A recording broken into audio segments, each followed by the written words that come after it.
2, dos versículos 16 ao versículo 23. Amém? Filipenses 2, perdão, Colossenses 2, do versículo 16 ao 23. Todos acharam?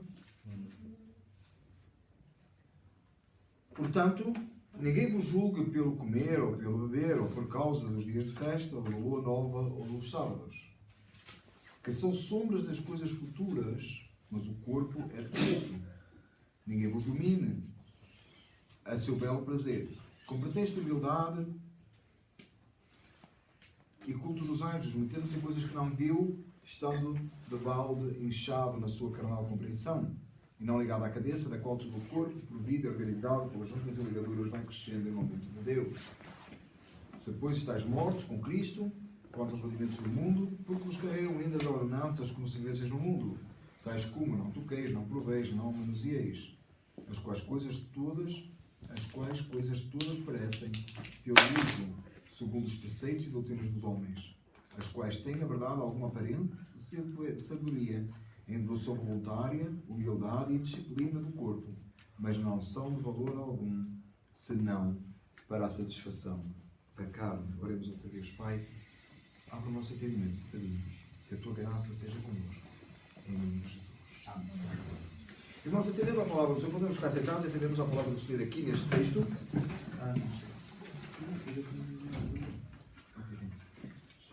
Nós vamos atender este texto no contexto que temos vindo a estudar o capítulo 2.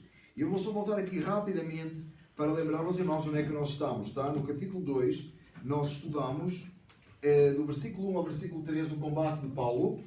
E depois nós estudamos falsos ensinos e firmeza na fé, do versículo 4 ao versículo 8. Nós devem lembrar. E a semana passada nós vimos o glorioso triunfo de Cristo na cruz.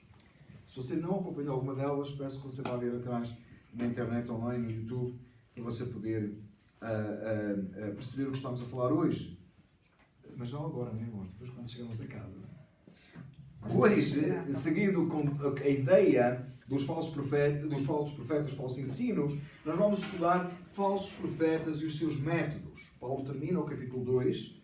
Lembrem, irmãos, que não era por capítulos, já foi dividido depois. Mas Paulo termina esta secção falando-nos dos métodos, dos falsos profetas e dos seus métodos, aquilo que nós precisamos de atender hoje.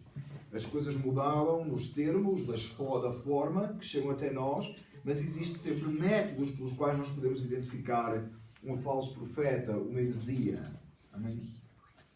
Versículos 16 e 17 diz assim: portanto, ninguém vos julgue pelo comer ou pelo beber, ou por causa dos dias de festa, ou da lua nova, ou dos sábados, que são sombras das coisas futuras, mas o corpo é de Cristo. Nós pegamos neste texto, e muita gente pega neste versículo aqui, ninguém vos julgue, e pega naqueles outros textos que fala do julgamento errado, junta tudo e diz: nós não podemos julgar a ninguém.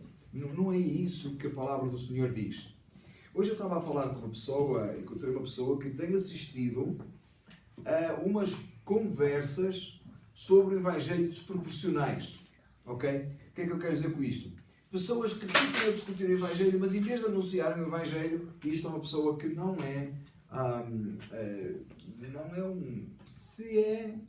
tem um entendimento do Evangelho, mas não é um membro de igreja, não é uma pessoa que realmente professa uma fé genuína, prática, mas é alguém que está muito interessado no Evangelho. E tem assistido a umas controvérsias, como uma discussão à volta de pontos doutrinários. E a pessoa disse-me assim: eu creio que esta pessoa está mais certa do que aquela outra pessoa.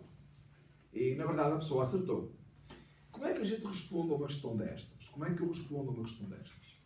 Eu disse o seguinte: olha, existe uma teologia bíblica, de capa a capa, de Gênesis a Apocalipse, que é a revelação de Deus em Cristo Jesus, clara e evidente, desde a queda, né? E continuei, dei um panorama geral da Bíblia. Disse: tudo que não couber neste entendimento está errado. E vocês escutam muitas pessoas dizer assim, mas eu estou a fazer uma pequena introdução, irmãos, eu sei que eu estou a explicar muito, porque eu quero explicar porque é que nós temos de ter cuidado como é que atendemos este versículo que está aqui no contexto da escrita. Como é que... Você já ouviu, de certeza, muitas pessoas dizer: cada um tem uma interpretação diferente da Bíblia, não é? Você já ouviu isso? Você já ouviu, não é? Todo mundo usa a Bíblia, todo mundo acha que é fiel à Bíblia e todo mundo fala coisas diferentes, não é? E como é que a gente sabe qual é a igreja certa? Qual é a doutrina correta? Qual é o pensamento correto? Irmãos, é simples. É aquele que mais respeita a teologia bíblica, a Bíblia como um todo. Numa relação única, completa, que não é fracionada. Você vai encontrar muitas vezes as diferenças, as divergências, está em pegar num pedaço da Bíblia e dar-lhe a interpretação que a gente quiser. Pega num outro pedaço e dá a interpretação que quiser. Pega neste versículo e diz assim: portanto, ninguém vos julgue. Não pode julgar o seu irmão. Não é o que o texto diz. Ninguém vos julgue pelo comer ou pelo beber. Então ninguém julga as minhas práticas. Também não é o que diz o texto. Nós precisamos deixar o versículo onde ele está, interpretá-lo num entendimento completo da Bíblia, onde a palavra do Senhor manda julgar pelas obras, manda julgar pelos resultados, manda pelos frutos que sereis, etc. E deixar estar o contexto em que Paulo está a falar, e nós precisamos de atender muito a isto. Porque muitas vezes nós não queremos julgar ninguém, e somente num contexto politicamente correto, que a gente cada um faz o que quer, e nós temos que deixar a pessoa em paz.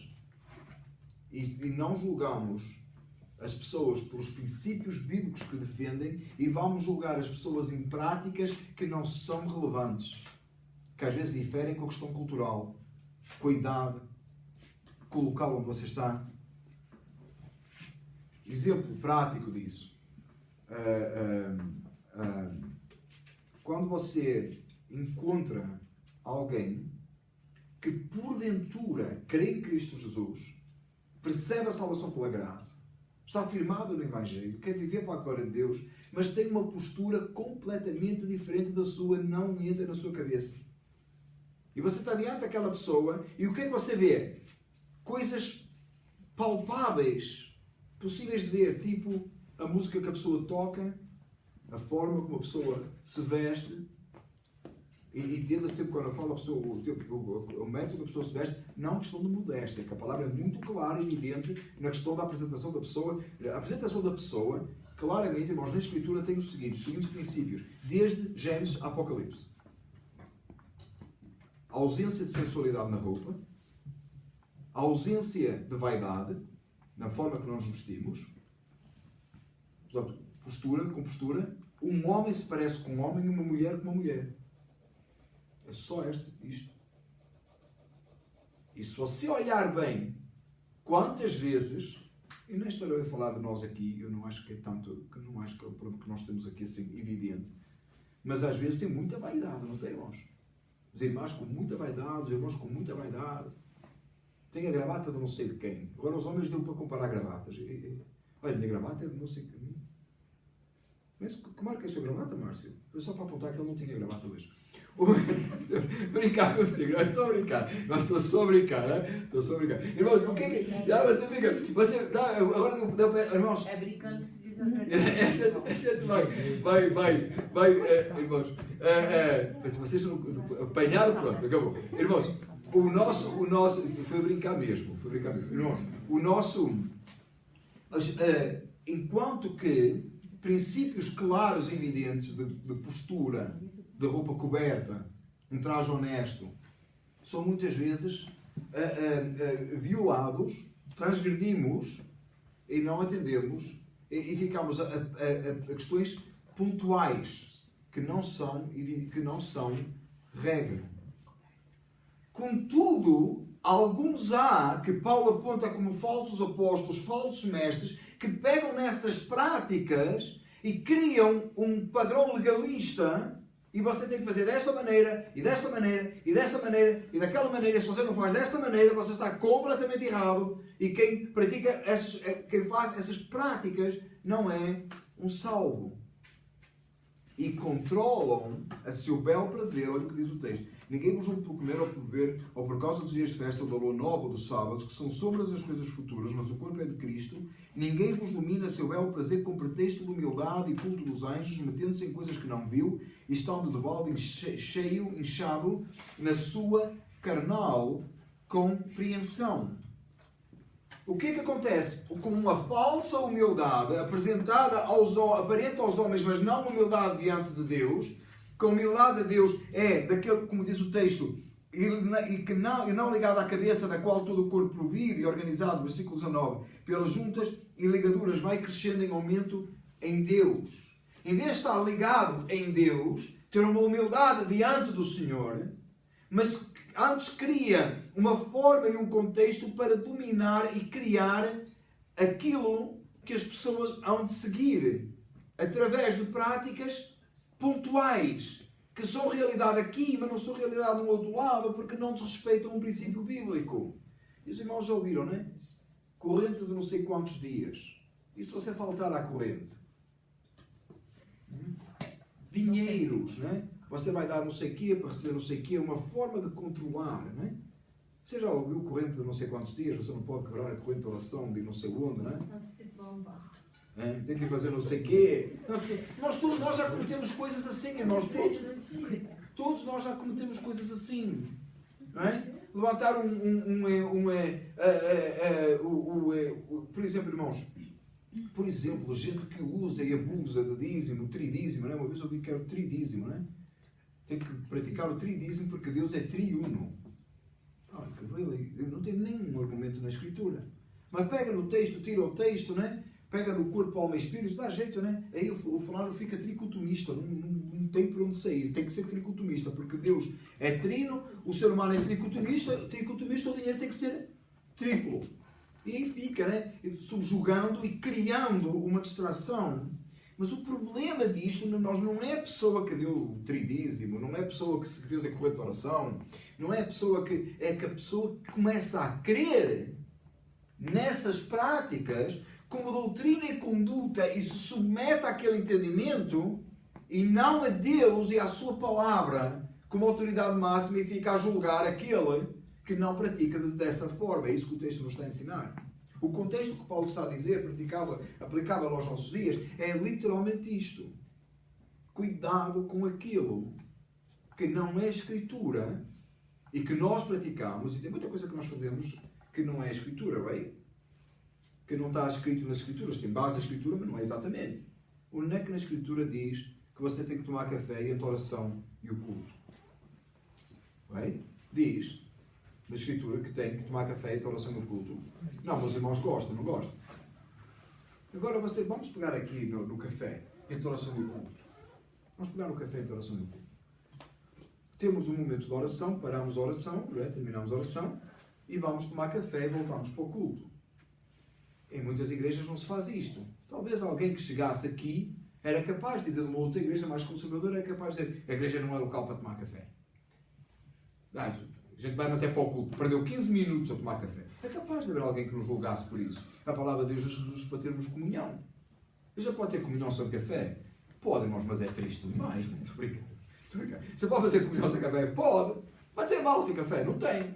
Mas se na nossa igreja praticamos isto, e se alguém disser assim, mas eu não quero?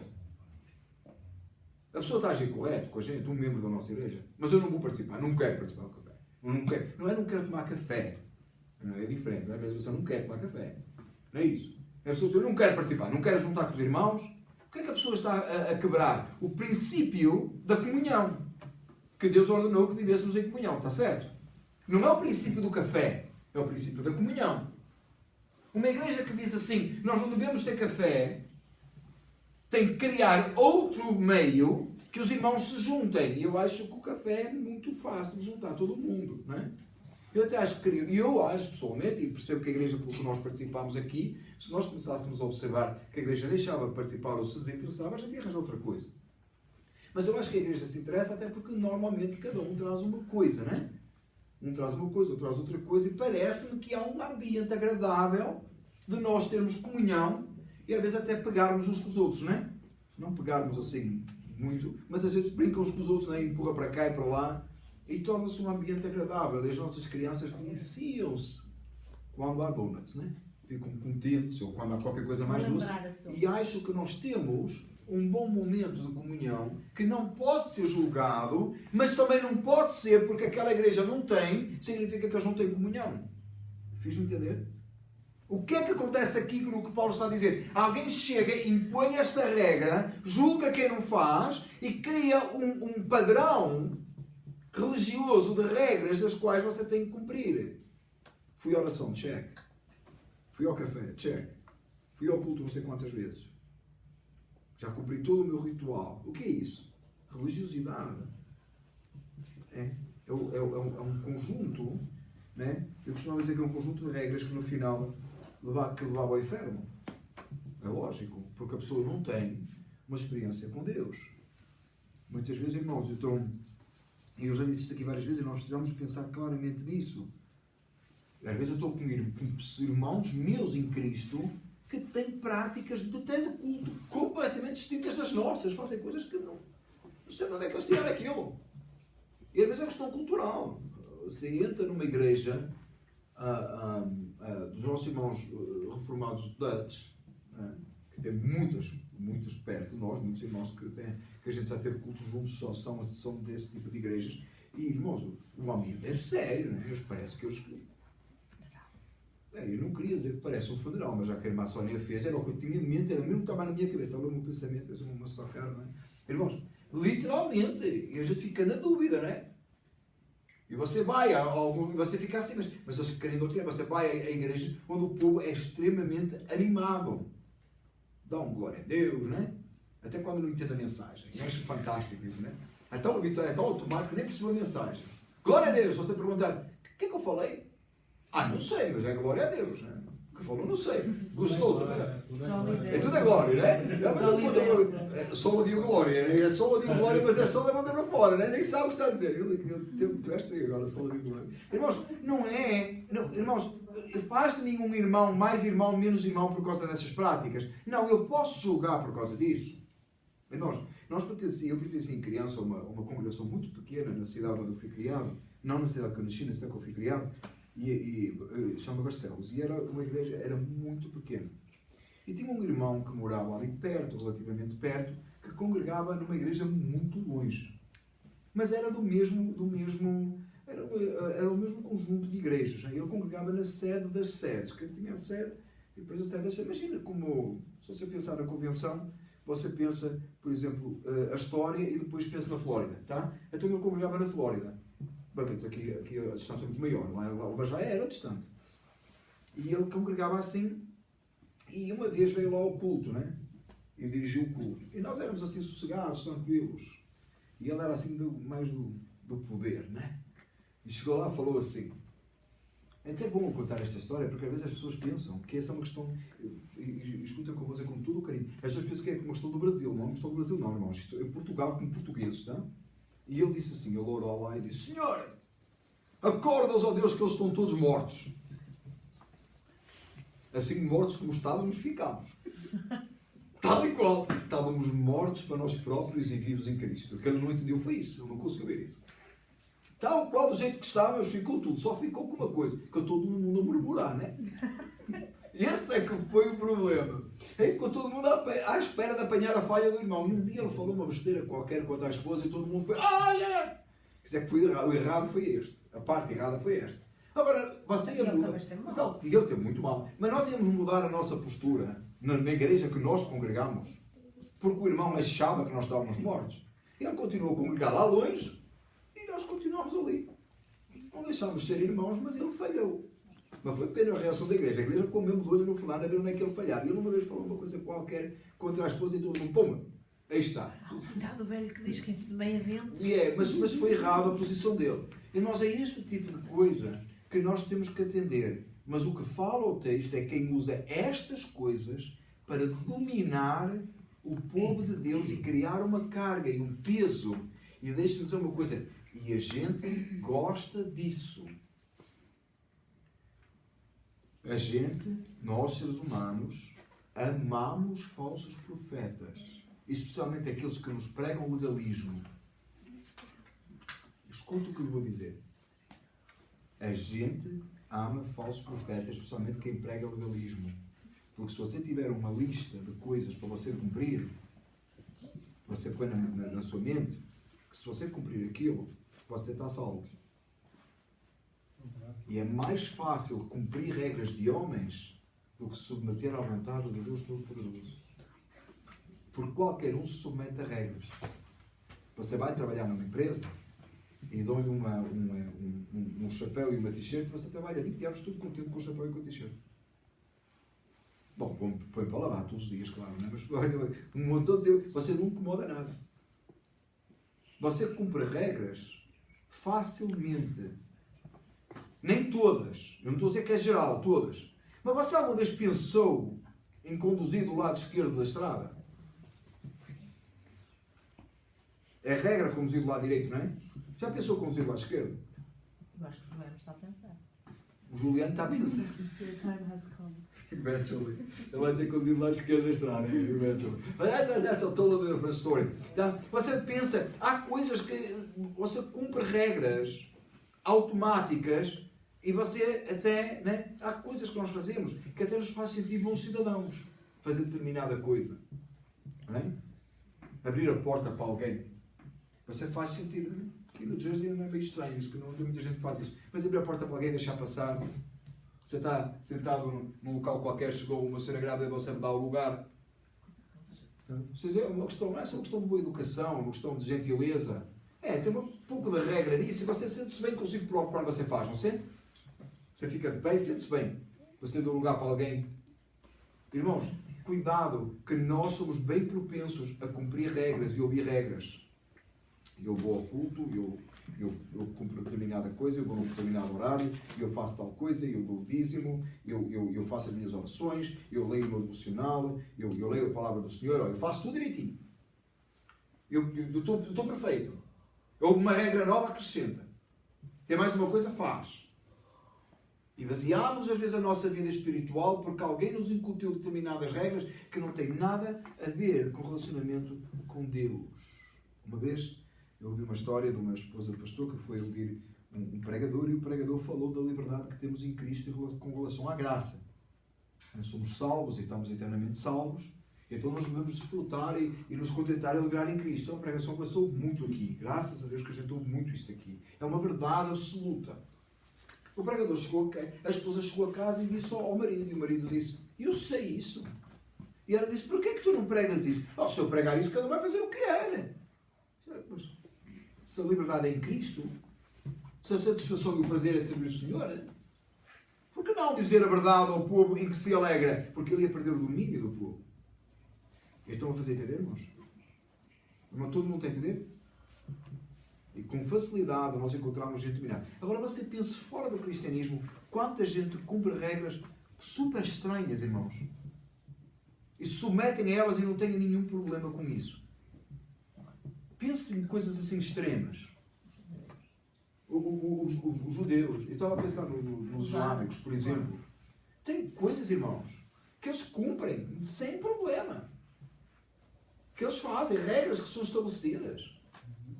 Não é? Se for um judeu mesmo, ele pode estar cheio de sede ou cheio de fome, ele não vai comer nada que não é kosher, segundo o padrão dele. Ele vai procurar um local kosher, ele vai pagar mais se preciso. Ele cumpre essa regra sem nenhum problema. Está certo? Se for um judeu mesmo, e ele vai, na época do Passover, da Páscoa judaica, eu trabalhei uma altura num local judaico, irmãos, era uma pizzaria, e o dono fechou o negócio porque tinha farinha, né? Porque agora era uma pizzaria, então não podia, então vendeu, ele vende a pizzaria como eu ajudei, irmãos, o que é ao rabino da cidade, daquela área, porque ele não pode ter no nome dele, a casa dele não pode ter farinha. Mas é meio estranho, depois ele vai comprar outra vez no final. Isso é literalmente assim. Porque ele vende, não é dele. Durante aquele tempo ele não pode ir lá, que não é dele, ele vendeu. Eu não sei como é que um não pode ter farinha e o outro pode. Não entendi essa parte, mas vamos deixar assim. É verdade isto. Depois ele comprou de novo. É feito assim todos os anos aquilo. E ele sujeita-se àquelas regras. E ele acha, porque ele cumpre aquelas regras, que ele alcança uma salvação. Mas alguém domina aquilo, alguém tem controle sobre aquilo. É isso que Paulo está a alertar. Nós somos propensos a estas coisas. Então analise, irmão, a sua vida, onde é que está a sua liberdade em Cristo. Não a sua libertinagem segundo a carne. A sua liberdade em Cristo. onde nós podemos ter regras as quais cumprimos, pelas quais nós não somos salvos, mas cumprimos com alegria, mas não somos dominados por elas, porque quando nós vemos um que faz diferente, nós percebemos que a salvação está em Cristo Jesus. Nos desperta. Isto não tem nada a ver com mandamentos claros da Bíblia, como eu já expliquei antes. Não roubarás, não matarás, não dirás falsos testemunhos. Isso não é uma questão de entendimento, é uma questão clara. Olha o que Paulo diz no versículo 20.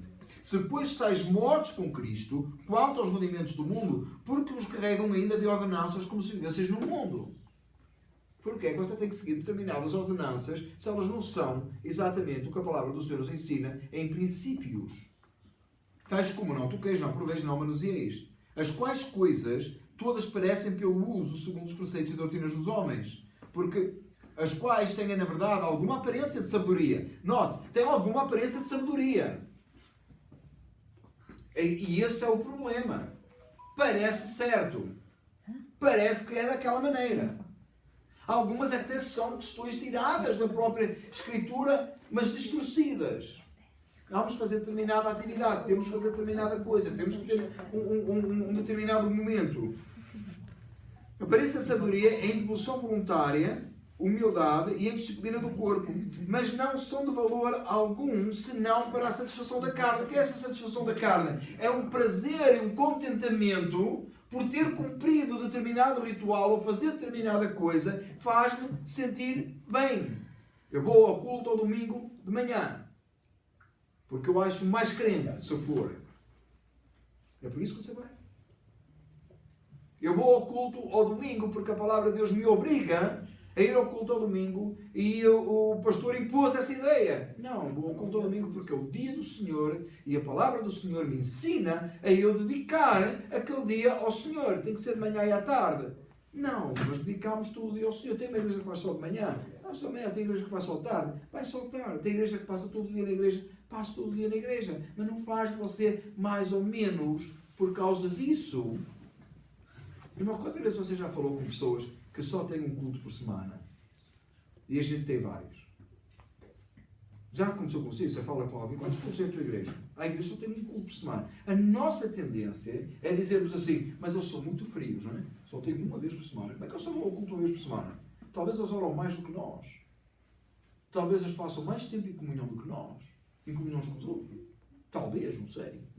Mas a aparência que dá é assim, bom, a gente reúne 3 vezes, eles reúnem nenhuma. Nós estamos a ganhar 3-1, não é? Como se isto fosse um jogo de futebol, não é? Está 3-1, não é? Eles não estão a precisar levar um amarelo, não é? Não. Não é assim que a gente pode avaliar, irmãos. Não é assim que se faz. Às vezes você fica em conversa com essa gente e pergunta a essa gente, quanto tempo você ora por dia? Você vai ficar envergonhado. Eu pergunto, quanto tempo você passa em comunhão? E ele é capaz de ter mais comunhão com os irmãos do que o que nós temos. Não é isso que significa. Quantas igrejas você conhece que fazem evangelismo de rua como nós fazemos? Eu não conheço. E a pessoa diz assim, todas as semanas a gente faz evangelismo de rua. E você diz assim, eles não fazem nem evangelismo. Talvez conversam mais sobre o evangelho com os vizinhos e ganham mais almas do que nós. O método é diferente. Isso faz mais crentes ou menos crentes. Temos que ter muito cuidado com isto, irmãos, que nos faz avaliar. Que ninguém venha e domine. Eles podíamos chegar aqui e dizer assim, nós fazemos isto, nós fazemos aquilo, nós é que estamos certos, eles é que estão errados, e ficamos a bater, e a bater, e a bater, e todo mundo que está aqui fica tão contente por estarmos tão certos que vai continuar a cumprir um monte de regras sem nunca dizer, espera, e a minha liberdade em Cristo? O que é que Cristo quer? O que é que eu sei do Senhor? Onde é que está a minha comunhão com Deus? Isso é uma coisa que falha muitas vezes, irmãos. A palavra diz, estamos mortos com Cristo. Nós precisamos de entender que não é o conjunto de regras que vai fazer nós mais santos. Nós, porque santificamos, cumprimos regras, respeitamos. Por exemplo, surge sempre essa questão. Na nossa igreja tem as gravatas e as saias, não é? E às vezes, de vez em quando, isso volta ao de cima. Porquê que tem as gravatas e as saias? Porquê que tem as gravatas e as saias? Ninguém é salvo pela saia, ninguém é salvo pela gravata. Pois não, meus amados irmãos. Mas não é um reflexo da nossa obediência a Cristo e o amor pela igreja? E que silêncio. Irmãos, é mesmo. Você ama a Cristo e a palavra dos Senhor diz para submeter às autoridades. A igreja estabeleceu um padrão de conduta, de roupa na igreja que a gente obedece com alegria. Uma vez teve uma pessoa que me disse que eu conheci uma pessoa, irmãos, que me disse, sabe, estou preocupado com o cicrano e maltrano que vai a uma igreja de calças. Uma igreja de calças. Eu também vou. Eu vou sempre à igreja de calças. Vou, irmãos.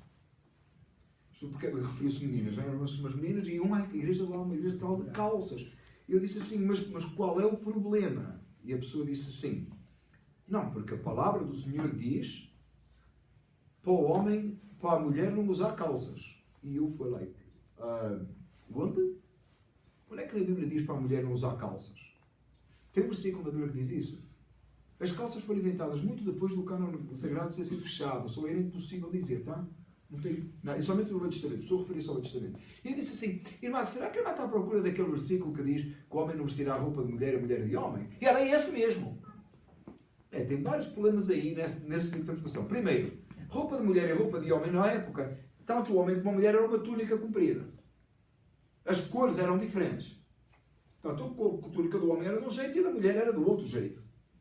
Primeiro, para começar, é isso que refere. Segundo, o texto está se referindo aos travestis. A coisa mais próxima que nós temos disso, hoje, dado que aqui, graças a Deus, membros da igreja, entendemos que Cristo Jesus, que o homem é homem, mulher é mulher, não temos aqui travestis, graças a Deus nem nada que se junte a isso. A coisa mais parecida que nós temos hoje aqui é a roupa unissexo. Seria o mais parecido que nós temos aqui. Que é aquela t-shirt que você tem, que você vai ao armário e às vezes não sabe se é sua, se é do seu cônjuge. De quem é esta? Bem? Seria o mais parecido. Qual é a intenção sua ao usar uma t-shirt? Aliás, quando esta vez fizemos as camisas da igreja diferentes, não é? Mas da outra vez era tudo igual, não é? É tudo igual. Homem e mulher é tudo igual, não é? Right? Lembra as t-shirts que nós tínhamos? Desta vez a gente foi mais bíblico, eu não tinha pensado nisso. Mas na verdade, o que é? Às vezes eu pego no armário, né? Vou ao armário pegar, não sei se é minha, se é da Sónia, se é do Tiago, a gente abre para ver os tamanhos, né? Que elas são todas iguais. Irmãos, qual é a intenção em fazer isso? É realmente confundir o sexo de uns e dos outros? Não. É fazer confusão? Não. O género? É fazer confusão de género? Não. Qual é a nossa intenção? Foi criar uma t-shirt que todo mundo fosse igual. Não tem esse problema. Mas então voltando a conversar com a irmã, eu disse, irmã, não é isso que significa. E ela disse assim, mas nós vimos para o culto de saia. Ela. E eu disse, claro, irmã, porque nós temos uma regra da igreja a qual respeitamos. Respeitamos porque amamos o Senhor e amamos a igreja. E representámos-nos apresentados na igreja. E além disso tem a questão da decência. Porque nos parece mais fácil segurar a questão da decência com a questão da saia. Tá? E da gravata. O que é saia e gravata são os dois paralelos. Tá? Irmãos, o que é que eu quero dizer com tudo isto que eu falei aqui? Irmãos, tenha cuidado na sua vida particular. Porque é que você observa regras? Não deixe-as fazer. Não quero tornar com esta mensagem uma revolução na igreja, não é? Vai virar um motim, não é? No domingo cada um vai fazer o que quer, não é? Não. Continuamos a obedecer, continuamos a fazer. Mas precisamos saber porque é que o fazemos. Sabemos só fazer porque somos salvos, porque queremos obedecer a Deus, porque queremos amar o Senhor. Não porque alguém nos domina, não para que haja controle. E quando falamos com alguém que não faz exatamente igual a nós, a gente aprende com essa pessoa. E porquê é que vocês fazem de determinada maneira? E aquele que profere heresias, a gente despreza as heresias proferidas. Aquele que se põe contra a palavra de Deus. Nós precisamos ter muito cuidado com este problema que Paulo lida aqui com os Colossenses e ele continua até hoje, irmãos. Continua até hoje. É raro você ouvir uma crítica a uma igreja que tenha a ver com alguma coisa doutrinária. É raro. Normalmente é questões de uso e costumes, práticas, coisas que podem ser corrigidas, coisas que às vezes... Uma vez eu me falava, um pastor cometeu eu até não tinha grande... Eu nem o conhecia. Eu tinha ouvido falar dele. E cometeu um erro, irmão. Um erro realmente gravíssimo. Com uma prática que fez na igreja que estava errada. Eu considero grave o que ele fez. Aí os irmãos ficaram ofendidos, falaram, e o pastor pediu perdão. Irmãos, passado um tempo uma pessoa falou-me no assunto, mas eu não sabia que ele tinha pedido perdão. Eu disse, realmente é errado. Aí eu disse, mas o pastor o que é que fez depois? A pessoa disse, não pediu perdão. Eu disse, bom, se pediu perdão está perdoado. A pessoa só reconheceu o erro. Mas reconheceu o erro porque alguém lhe disse. Como se nós nunca tivéssemos que ser repreendidos pessoalmente para percebermos o nosso erro. Eu digo, porque a pastora, ok, cometeu o erro, pediu perdão, está tudo certo. Está tudo certo. Era uma prática da igreja. Está tudo certo. Depois, passado um tempo, estava mais uma pessoa a falar no assunto. Eu disse assim, mas o homem não pediu já perdão? Já não pediu perdão? Está perdoado. Esquece a prática. E sabe que o fulano depois vinha saber só pregar heresias. E nunca ninguém me disse. O fulano não pregava uma doutrina certa. Era você dar 10 para receber 20. Era prosperidade por todo lado. E ninguém deu conta.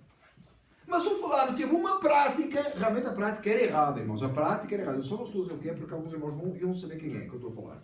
Irmãos, a prática era errada. Mas o homem tinha pedido perdão, gente. Esquece isso. Quando depois me contaram o que era a pregação do fulano, eu disse, mas ninguém deu conta. Isso é que era grave. Eu disse assim, mas as práticas não são um reflexo do que se prega. É claro, irmãos, é claro. Não é? Já falámos aqui outro dia. A igreja não é pintada de preto do dia para a noite, agora com a moda das igrejas pretas. São pequenas práticas que vão entrando e que vão gerando aquilo. Mas sempre o essencial é o que está sendo ensinado por trás, que vai gerar essas coisas. Essa é só vitrine. Essa é só vitrine. É o que vem por trás, que gerou aquela vitrine. Tem uma semente que é colocada na terra para uma árvore nascer, não tem? A gente só vê a árvore. Mas alguém pôs lá a semente, alguém trabalhou aquela planta. Está certo, irmãos? Todo mundo está a entender o que eu estou a dizer? É depois ficar só a parar a ponta da árvore e ver lá os problemas lá por cima. Irmãos, o que é que está por trás que gera esse tipo de coisas? E aqueles que estão envolvidos nesse tipo de coisas, como é que eles agem com essas coisas? Que o Senhor nos dê muita sabedoria, irmãos, muita graça, para percebermos o ensino deste texto aqui. Amém, irmãos? Que Deus nos dê muito... Vamos perceber o que eu estou a dizer. Muito cuidado neste texto, porque este texto realmente é complexo. Mas vamos terminar então com um resumo agora. Neste texto, Paulo volta a alertar contra os falsos profetas com falsos ensinos, os quais usam julgamento vão e domínio sobre a carne para submeterem os salvos eles próprios. Deus nos ajuda a discernir e a fugir desses que negam as Escrituras e empregam uma justificação baseada em obras da carne. Esta parte da justificação de obras da carne foi o que eu referi, que por cumprir determinadas coisas consideram-se salvos. Amém? Amém. Vamos terminar esta parte com a palavra de oração, depois o Tiago vai parar e se tiver alguém alguma pergunta, que eu vejo algumas caras assim.